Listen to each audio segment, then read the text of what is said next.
श्री स्वामी समर्थ. मी तुम्हाला आज शिवरात्रीच्या आदल्या दिवशी करावयाचा एक अत्यंत प्रभावी उपाय सांगणार आहे, ज्याने तुमच्या कुठल्याही प्रकारच्या अडचणी असतील त्या दूर होतील. तुम्हाला काय करायचं आहे, एका वाटीमध्ये 108 तांदळाचे अख्खे दाणे घ्यायचे आहेत.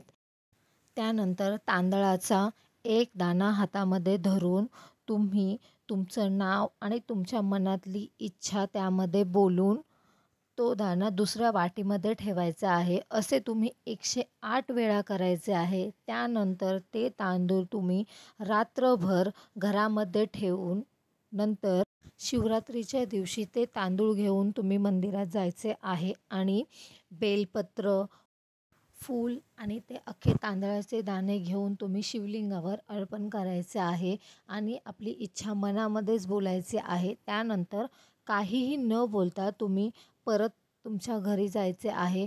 नक्कीच महादेवाची कृपा तुमच्यावर होईल आणि तुमच्या सर्व अडचणी दूर होतील.